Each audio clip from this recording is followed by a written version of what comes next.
सन 1857 में पंजाब की सबसे बड़ी छावनी लाहौर के पास मियां मीर में थी।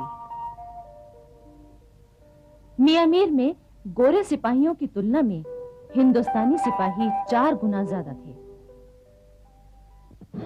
अंग्रेजों के खिलाफ क्रांति के प्रचारकों ने क्रांति की चिंगारियां पेशावर, लाहौर, अमृतसर, जालंधर, फिल्लौर, फिरोजपुर आदि सभी स्थानों में पहुंचा दी थी। पंजाब के हिंदुस्तानी सिपाहियों की योजना ये थी कि सबसे पहले मियां मीर के सिपाही लाहौर के किले पर चढ़ाई करेंगे, इसके बाद पेशावर, अमृतसर, फिल्लौर और जालंधर की पलटनें एक साथ क्रांति आरंभ कर देंगी। मियां मीर में रॉबर्ट मॉन्टगोमरी अंग्रेज सेनापति था। वो बहुत चतुर और चालाक था। उसे जैसे ही मेरठ और दिल्ली की घटनाओं की जानकारी मिली, वो तुरंत सावधान हो गया। तभी उसके एक गुप्तचर ने खबर दी कि मियां मीर के हिंदुस्तानी सिपाही भी क्रांति करने वाले हैं। 13 मई 1857 को मियां मीर के परेड मैदान में मॉन्टगोमरी ने 1000 हिंदुस्तानी सिपाहियों को बुलाया। इसके तुरंत बाद तोपखाने सहित गोरे सैनिकों का दल आ गया और उसने हिंदुस्तानी सिपाहियों के दल को घेर लिया। मॉन्टगोमरी ने हिंदुस्तानी सिपाहियों को आदेश दिया कि वो अपने अपने हथियार नीचे रख दें। अंग्रेजों की सेना और तोपखाने से घिरे हिंदुस्तानी सिपाहियों ने मजबूर होकर हथियार रख दिए और चुपचाप अपनी बैरकों में चले गए।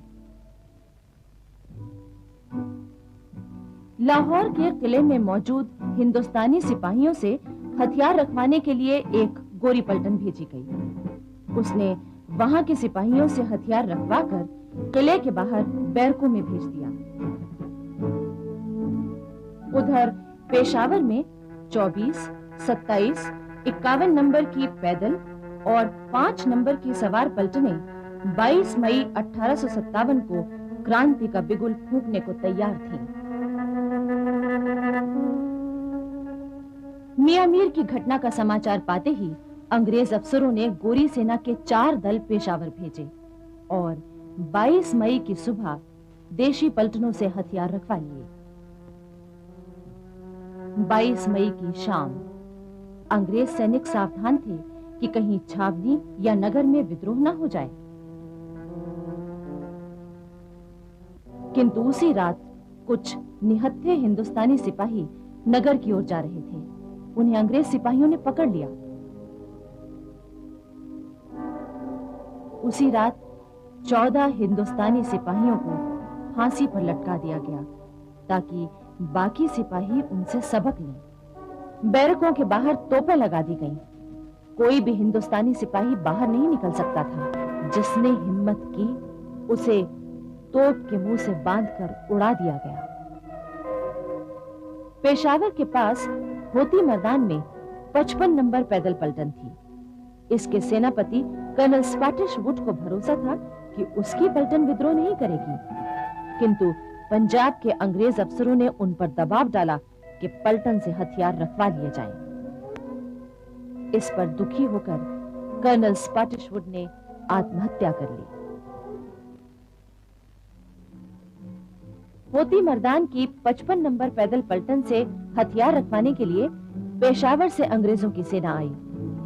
55 नंबर पैदल पलटन किले से भाग निकली। अंग्रेजों की सेना भारी संख्या में थी। उन्होंने कोई 150 हिंदुस्तानी सिपाहियों को मार डाला। जो हिंदुस्तानी सिपाही पकड़े गए उन्हें बाद में तोपों के मुंह से बांधकर उड़ा दिया गया। इस हृदय विदारक दृश्य का वर्णन अंग्रेज इतिहासकार जॉर्ज विकर्स ने किया है। एक चौरस मैदान के 3 ओर फौज खड़ी थी और चौथी ओर 10 तोपें थीं। पहले 10 हिंदुस्तानी सिपाहियों को लाकर तोपों के मुंह से बांधा गया और फिर तोपखाने के अफसर ने अपनी तलवार हिलाई। एक साथ 10 तोपों की गरज सुनाई दी और धुएं के साथ सिपाहियों के हाथ पांव सिर चारों ओर उड़ते हुए दिखाई दिए। ये दृश्य 4 बार दोहराया गया। फिरोजपुर में कंपनी सरकार के गोला बारूद के बहुत बड़े भंडार की रखवाली हिंदुस्तानी सिपाही करते थे। उन सिपाहियों के इरादे जानने के लिए अंग्रेजों ने उन्हें परेड पर बुलाया।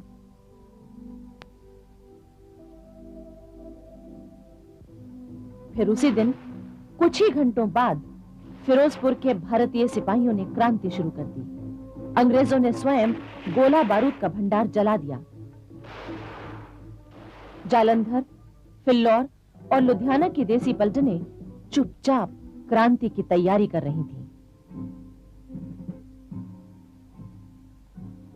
9 जून 1857 को आधी रात के समय जालंधर की देसी पलटन ने क्रांति का ऐलान कर दिया। वहां मौजूद अंग्रेज सेना के सिपाही और अफसर घबरा गए। क्रांतिकारी सेना बड़ी शान से लुधियाना की ओर रवाना हो गई। जालंधर की सेना का एक सिपाही फिल्लौर पहुंचा और उसने क्रांति की सूचना दे दी और वो आकर जालंधर की क्रांतिकारी सेना से मिल गई। अब दोनों सेनाएं लुधियाना की ओर बढ़ी। लुधियाना के अंग्रेज अफसरों ने सतलज पर बना कश्तियों का पुल तोड़ दिया। क्रांतिकारी सेना ने रात के समय उस पुल से कोई 3 किलोमीटर दूर से सतलज को पार करना चाहा, लेकिन पीछे से अंग्रेजी सेना ने हमला कर दिया। घमासान युद्ध हुआ। अंत में क्रांतिकारी सेना विजयी हुई।